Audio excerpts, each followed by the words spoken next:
नमस्कार दोस्तों, news app में आपका स्वागत है। राजस्थान के मुख्यमंत्री अशोक गहलोत भले ही एक जादूगर के बेटे हों, लेकिन वो इतनी आसानी से मंच से गायब होने वाले नहीं हैं, जैसा कि उनके विरोधी शायद चाहते हो।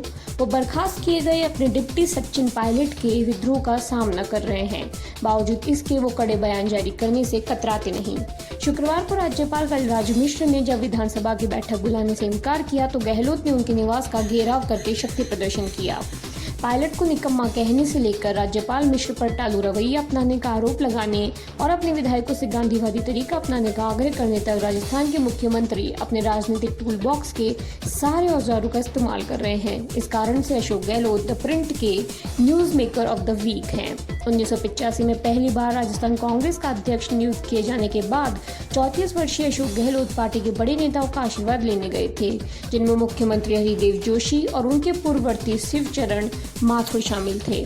सीनियर नेताओं के सामने हाथ जोड़कर और सिर झुकाकर गहलोत ने कहा, हूँ तो मैं आपका ही बच्चा, आपके आशीर्वाद से ही काम कर पाऊंगा। उसके बाद गहलोत 1994 और 1997 में 2 बार कांग्रेस के राजस्थान प्रमुख बने और अंततः 1999 में उन्होंने मुख्यमंत्री की कुर्सी हासिल की।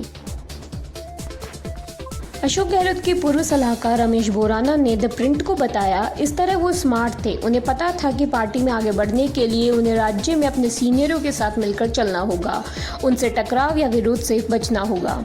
गहलोत के जीवन को एक बाहरी व्यक्ति की व्यवस्था में अपनी जगह बनाने और फिर सत्ता के शीर्ष सोपान तक पहुंचने का एक बेहतरीन उदाहरण माना जा सकता है।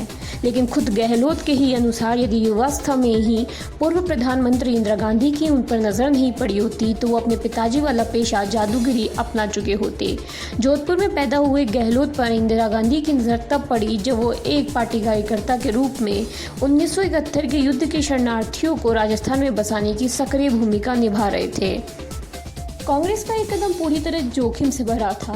गहलोत राजपूत या जाट समुदाय राजस्थान में वोट पाने वाली परंपरागत जातियों से नहीं थे, बल्कि उनका संबंध माली समुदाय से था। आपका स्वागत है। राजस्थान में सियासी घमासान और विधानसभा सत्र बुलाने को लेकर मुख्यमंत्री और राज्यपाल गहलोत उस दौर के अनेक कांग्रेसी नेताओं के बिल्कुल विपरीत दिखते थे। गहलोत उस चुनाव में जनता पार्टी के अपने प्रतिद्वंदी से पराजित हो गए। इसके बावजूद कांग्रेस ने 1980 में उन्हें एक बार फिर मौका दिया और वो जोधपुर लोकसभा क्षेत्र से सांसद निर्वाचित हुए। उसके बाद से गहलोत 4 बार लोकसभा चुनाव में जीत हासिल कर चुके हैं और वे 3 बार केंद्रीय मंत्री बने। बुलाने पर कानूनी पेच फंस गया। विधानसभा सत्र बुलाने को लेकर राज्यपाल कलराज मिश्रा ने गहलोत से जो सवाल पूछे हैं उसका जवाब गहलोत के पास नहीं है। राज्यपाल कलराज मिश्रा ने सीएम को जैसा कि दोस्तों, न्यूज़ ऐप में आपका स्वागत है। राजस्थान में जारी सियासी घमासान और विधानसभा सत्र बुलाने को लेकर मुख्यमंत्री और राज्यपाल स्थिर करने का प्रयास कर रही है। उन्होंने कहा था, ऐसे समय में जबकि राष्ट्र कोरोना वायरस महामारी का सामना कर रहा था, भाजपा मध्य प्रदेश की सरकार गिराने में लगी हुई थी।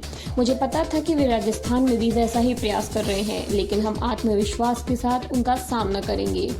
जून में राज्यसभा चुनाव से पहले गहलोत ने कांग्रेस विधायकों को एक रिजॉर्ट में एकजुट करके रखा। तब कईयों ने कहा था कि वो जरूरत से अधिक सतर्कता दिखा रहे हैं और घबराहट से कदम उठा रहे हैं, लेकिन उनके एक निकट सहयोगी ने कहा कि गहलोत किसी भी तरह का संकट खड़ा होने का मौका नहीं देना चाहते। उस सहयोगी ने कहा, वो हमेशा बाकियों से 2 कदम आगे की सोचते हैं। पिछले 18 महीनों के दौरान उन्होंने पायलट को पूरा परख लिया था कि वे क्या कर सकते हैं, इसलिए लोग भले ही अमित शाह को चाणक्य बताए, पर गहलोत ने उन्हें भी मात दी है। प्राची गोयल के साथ अजय शर्मा की रिपोर्ट, जयपुर।